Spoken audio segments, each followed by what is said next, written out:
Alléluia. Comment mener le combat de la foi pour la libération du surnaturel? 3 armes. La première, des actions audacieuses. Des actions audacieuses. Il faut avoir de l'audace si on veut avoir des résultats par la foi. C'est pourquoi les apôtres, lorsqu'il leur a fait interdiction de prêcher au nom de Jésus, on va arrêter Paul. Quand Paul sort de prison, il retrouve ses amis qui étaient en train de prier, qui l'ont d'ailleurs confondu un ange. Il leur a fait le rapport de ce qui s'est passé, ce qui s'est dit là-bas. Et quand il finit de faire le rapport,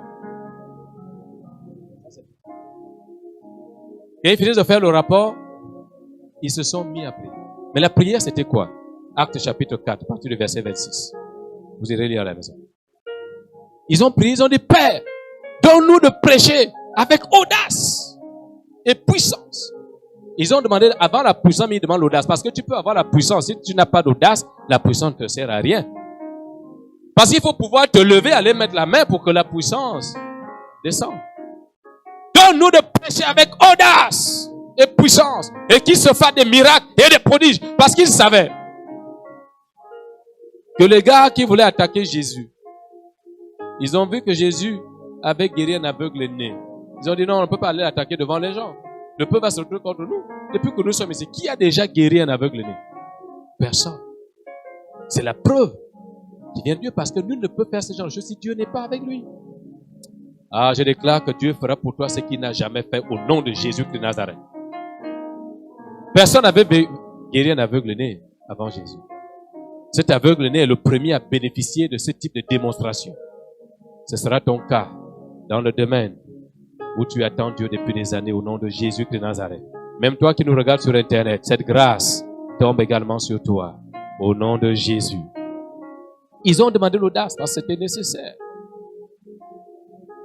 Mais ce soir, nous voulons prendre le cas de David devant Goliath. 1 Samuel chapitre 17, verset 26 à 32. Verset 32. David ne tient pas compte de ce que son grand frère dit. Il s'adresse au roi, il tourne le dos à ce que le grand dit là-bas. Il dit, toi, combattre la foi, c'est discipliner son esprit pour n'entendre que Dieu. De faire ce que Dieu veut. Toi, ce que tu veux me détourner. Moi, je ne te suis pas. Et il regarde à Saül et dit que personne ne se décourage à cause de ce Philistin. Ton serviteur ira se battre avec lui. L'audace. Israël est en guerre. Ils ont une puissante armée. Sauf que cette fois, ils se trouvent en face d'un serviteur, encore un soldat. Et David arrive, il dit, mais c'est quoi cette affaire? Qu'est-ce qui se passe ici? Et son grand frère, qui n'est pas dans la vision de Dieu, qui a oublié que David avait l'onction de Dieu sur lui, au lieu de regarder, il faut dire, ah, est-ce que c'est pas l'huile qu'on a versée sur cet enfant qui est en train de le rendre comme ça? Il va se mettre à agir selon la chair. Je connais ton orgueil. Chaque fois que tu voudras te lever pour faire ce que personne n'a jamais fait, pour faire ce que les gens n'ont pas l'habitude de faire, on va te traiter d'orgueilleux. Ils vont dire, tu es orgueilleux.